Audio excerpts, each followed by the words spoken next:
Hello, you're listening to an excerpt from the Cynical Optimist podcast, which you can find on all your favourite podcasting apps. Make sure to also hit the subscribe button and the bell icon so you don't miss any of our videos. Enjoy this discussion. It feels like only yesterday we were talking about the ending of WandaVision, but somehow we've already had the ending of The Falcon and the Winter Soldier now. The second Marvel live-action TV Disney Plus series has just sort of wrapped up on... Well, now that we're doing this every 2 weeks, it actually wrapped up the previous week. But, yeah. What did you think? As a whole, thought it was pretty good. And, you know, it did wrap up last week, but actually what I did watch yesterday whilst I was putting all my notes together was I did watch that kind of, you know, they're doing the Avengers Assembled, whatever series, like the behind the scenes. Oh, I haven't seen that yet. So I thought that was quite interesting. Obviously, a lot of it was talking about the impact that COVID had on the production. Yeah. Didn't allude to any of the rumours that we were talking about earlier in the show. It just kind of talked about how, like, basically the whole world started going into lockdown, and they were in Prague at the time, and the entire cast had to be like, you know, the entire cast and crew had to basically all rushed back to America. That's like straight away. Yeah, that's mad. I think I did notice a bit of the behind the scenes impact on this, as opposed to, apart from the finale, I think WandaVision was almost entirely unaffected. But I sort of did notice a bit of sort of choppiness in this series. It felt like, and maybe that was just the writing, and maybe COVID had nothing to do with it, but I did feel characters were sort of brought in and then taken out quite swiftly without sort of much explanation. Yeah. I think this almost is the opposite of WandaVision for me, as the more this went on, the more I started getting on board. Yeah. Whereas obviously WandaVision I was immediately on board, and it just at the end I started to waver a little bit. I still think WandaVision was the better show. I agree. I think this is much more. If you like the Captain America films, you'll like this. It's much more. When I say standard Marvel, this is what I'd refer to, because it's got good action, it's got some creative fight sequences and choreography. The plot is obviously quite interesting, but at the end of the day, ultimately, technically speaking, because of where Endgame ends, this is completely optional viewing. Yeah, definitely, because it complete. Well, and I think, should we just do spoilers from the outset? Okay. Well, what did you think of it first, and then we'll do spoilers. Would you recommend people go watch it? What did you think? I was a little bit ambivalent towards it. I think this definitely felt like the sort of continuation of the Winter Soldier and Civil War. It's like a spiritual Captain America 4. But in that exact regard, I think this would have been a lot more... For me, I think this would have been a lot more successful as a film. Because, again, I felt it was a bit choppy. The story kind of only really amped up towards the end, and then it suddenly cut off because it's only 6 episodes long. And I feel like there's a couple of story arcs that I would have plucked out and then left as a sort of 2.5 hour movie, and then I think I would have liked it a lot. But yeah, that's what I'll say in non-spoilers anyway. I do get what you mean. I think we'll enter into... I will pick up what you just said, but we'll enter into spoilers from now. So if you haven't seen it and you still want to watch it kind of fresh, it's you know, definitely worse things you can watch for 6 episodes. But if you just look in the time codes at the bottom, you'll see the way to skip to the end of the show. And now we're going to spoilers in 5, 4, 3, 2, 1. Can you believe that Steve Rogers got turned into a crocodile? I know. I mean, I wish there was something to spoil, but I don't really actually think there was. No, well, the thing is, I guess it's just kind of obviously because it's got a rolling story. It's just so we can go beyond the first episode. But even in like the promotional stuff, you see obviously John Walker, the new Captain America. Yeah. And that's why I think it'd have been really interesting as a movie if they literally did call it Captain America 4. I completely agree. And it was John Walker on all the posters. I completely agree. I think that would have been amazing. because obviously then you've got this whole sense of, wait, I thought Sam was the new Captain America. I think it covers some really... I think Sam's got like the strongest story throughout it, and I think his is like the most interesting as well by a country mile.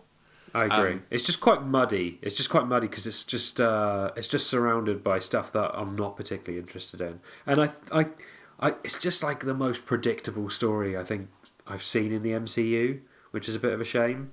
Yeah, I think the problem is it raises some interesting ideas, but it definitely could have taken all of them further. Like because it's very difficult. And the thing is, they've done quite good job of bringing forward a villain, but you don't really see. They're talking about returning to a world before the blip. Yeah. But we don't. All we see is that the world before the blip is terrible. Yes. Like, we get these big panning shots in Endgame of these empty sports stadiums and like these help groups and stuff like that. I think it would have helped if we had a bit of time seeing why the Flag Smashers wanted to go back. But what I did like is that the series kind of recognises that actually, as far as heroes go, what Sam and Bucky are fighting for is the status quo to a certain contingent of the population. Yeah. And that is an issue that is addressed, obviously. And I did like, as much as cheesy as it was, I did like how it ended with Sam telling off the people in power and saying, you could have actually done something about this that didn't cause all of this. I agree. And that speech was excellent. Yeah, I thought that speech was really, really good. I thought the stuff with the black super soldier was really, really good. But like you say, there's just so much other stuff that in here that is just a bit eh. Yeah, I completely agree. Like, I mean, the finale would have been touching if those bits were sort of expanded on a little bit more. Like, I love when he took, the old Captain America. Let me just have a quick. When you say the old Captain America, do you mean John Walker or Sia Bradley? No, so Bradley. When he took Bradley to the museum and there was the sort of statue and everything, I thought that was like a really, really touching scene. Yeah, I thought that was really good. And likewise, when the Winter Soldier goes and visits Yuri, that was cut so short. Like the reaction, it was just like, "Oh yeah, I killed your son." Huh? And then it cuts to the next scene. It's like, that's the stuff I want to see. Like, yeah, and it doesn't really explain what the conclusion was there, because obviously it's shown that he gets upset, and this is obviously, as Sam says, this is Bucky having to like start putting in the work to actually make amends rather than just kind of passively doing it. Yeah. But then we don't really see what the result of that is. He just kind of stares through the window at that girl he went on a date with and at Yuri, and then he just walks away. And obviously it is disappointing, but we just could have spent more with that than less with some of the other stuff. I was pretty disappointed with the ending of the Winter Soldier's story. Like even like the date that he had in the first episode kind of wasn't resolved either. Yeah, it was just generally just very rushed. I'd like to have seen him like some kind of constructive ending for him as well, where he starts actually building back, but that just seems like he just alienated himself. Yeah, I agree, and I think it is. I mean, he made a good start to sort of crossing off the names on his list, and I thought that was quite touching. And it's the same book as Steve had, etc., which I thought was nice. But again, it's just stuff that wasn't expanded upon enough. And yes, I feel like we got too much of other elements. Like, to be honest, like as much as I loved the dancing scene and everything like that, I probably would have cut Zemo out of this story. Yeah, no, I liked Zemo, and I thought he had some, like, obviously he was quite entertaining to watch on screen, but at a certain point he was just magic resource man. We need to go to this location, get in my jet. Oh, we need someone to stay in Prague. I have a flat. He just... Yeah, exactly. It's a bit like, you watched a bit of Always Sunny with your partner, didn't you? Yeah. It's a bit like how Frank is just like the money. Like, that's just how everything is explained, how they manage to survive. It's just Frank has a lot of money. Yeah, no, exactly. Yeah, and it sort of felt like a little bit of course correcting as well, because I know people didn't really love the characterization Well, most people did, but I think like comic fans didn't love how dissimilar Zemo was, so it kind of felt like a bit of sort of, yeah, he is rich and he is a baron and he's got the purple mask and he's got these kung fu skills and everything, so don't worry about it, sort of thing, which was quite... Normally the MCU kind of doesn't really overwrite characterizations much, because, I don't know, I felt like in Civil War he was specifically written to be a bit more of a normal guy kind of thing, rather than this, like, millionaire. Yes. Yeah, it was... And also the mask was hyped up a lot, and it's in, like, one scene. Yeah. He puts it on when they're escaping Mad Report, and that's it for the entire show. I thought he was going to take on a way more villainous role in this, because they show the helmet, they show the mask like on his car seat, and you're like, oh, he's going to turn evil kind of thing, and he just kind of doesn't. Which is the opposite effect of what they did with. Let's talk about Sharon Carter. Like they did sort of these what felt like red herrings. But actually just ended up as her being the power broker, which I was confused at, because that was so obvious though. It was so obvious, it was unobvious, if you get what I mean. Like I was like, oh well, they're throwing in a red herring to like so that she seems like she's the power broker, whereas obviously the twist is she's not going to be the power broker, and then she just comes out at the end and she's like, I'm the power broker. I'm like, oh, okay. It was that obvious then. Yeah.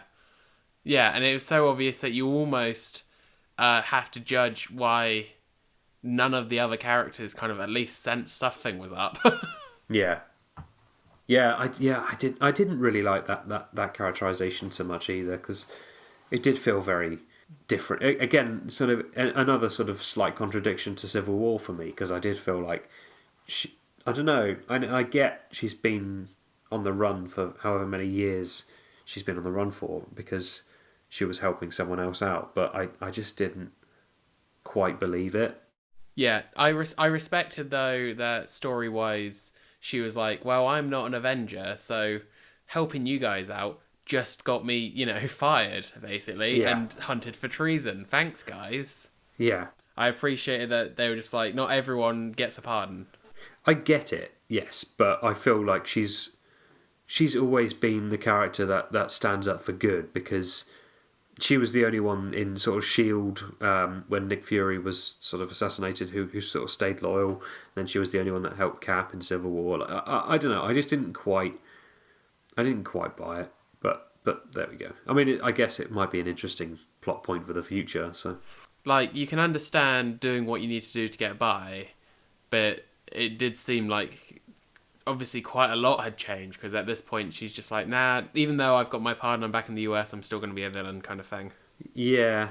I didn't love the show, but I mean, and the sort of it kind of felt like Carly kind of felt a bit obligatory, sort of villainous for the sake of it, as well, because it was kind of like, yeah, she had like some very good points, and then it's like, I feel like at the end of episode 3 there was just like a sort of obligatory bit where they were like, oh shit, I'm the villain. Blow that building up with civilians inside. Like, kind of felt out of character to me as well. It is a problem. It is a problem sometimes when a writer is like, oh, I've made a villain that's too relatable. Guess I need to have them be a little bit of a sociopath that's going to go blow up a bunch of people. Yeah, because exactly. we can't have people sympathise too much, can we? Yeah. But yeah, I mean, yeah, it's short, it's brisk. Oh, I like the boat building bits. They were fun.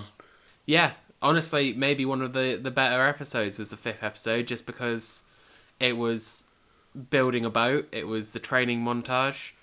It was just him like showing Sam's backstory like properly, because I thought the first episode wanted to do that but didn't really end up doing anything. Like obviously the stuff about being unable to get a loan from the bank even though he's a superhero kind of thing was interesting, but it wasn't fully realised, I don't think.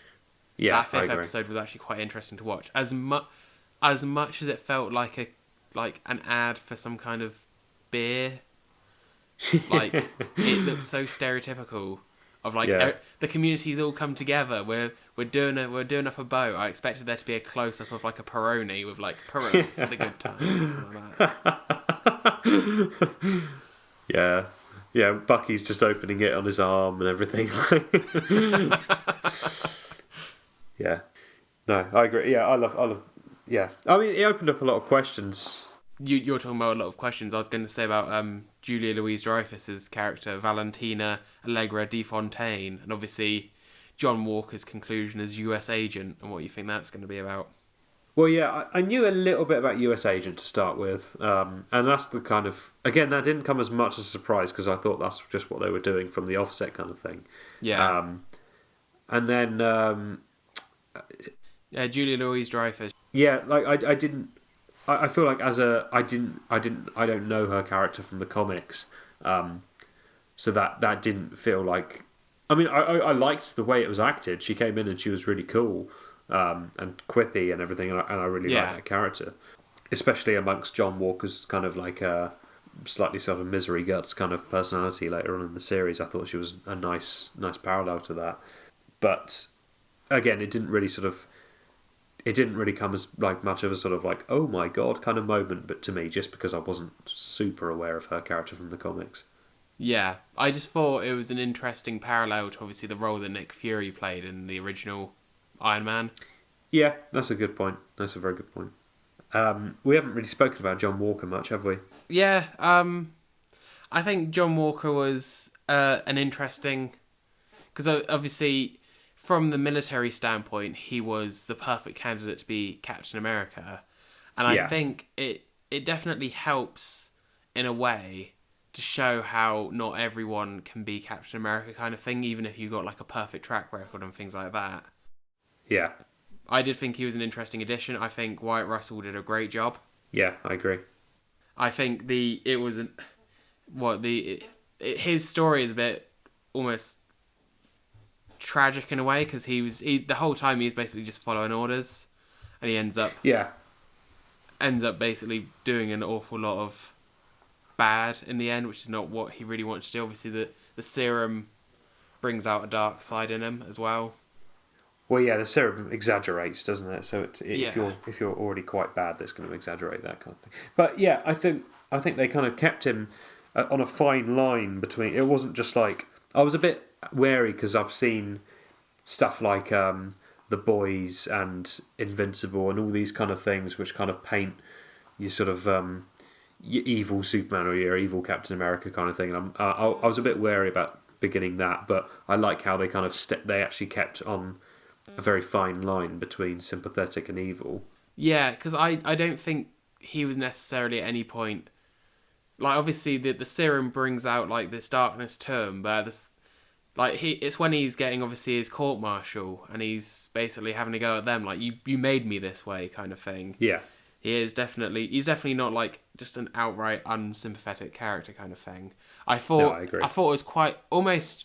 more intense than the final battle was just that battle between Walker, Sam and Bucky when they want to take the shield off him right after obviously he kills somebody in broad daylight. Because I thought that was very intense. Very obviously the setting was very like grim. Yeah, it was cool seeing Henry Jackman back as the composer as well, because they definitely had some thematic music connections to sort of Civil War and stuff in those episodes as well, which I thought was really. Really cool. I like how the MCU is now starting to build a bit more of a like an audible portfolio rather than just kind of making it up for each film sort of thing. I feel like there's definitely more of a connection between them now. I was genuinely surprised that neither Bucky or Sam in that fight said, "I could do this all day." I was expecting at least one of them to say it. There was a line in the last episode, wasn't there, where like, you're just going to get... I can't remember. Is it the fight against Batroc? And they knock Sam down and he's just like, you're going to get back up sort of thing? And I was like, he's going to say it. And he just says, yes. And I'm like, oh, come on. Like, yes, I remember that because I was the same. I was like, is he going to say the line? Is he going to say the line? Yeah. Like that Simpsons meme of everyone staring at Bart. It's like, say the line, Bart. I would have quite liked the line at that point. I know there's like a fine balance between cheesiness and sort of drama, but like I think that would have worked in that particular moment. Yeah.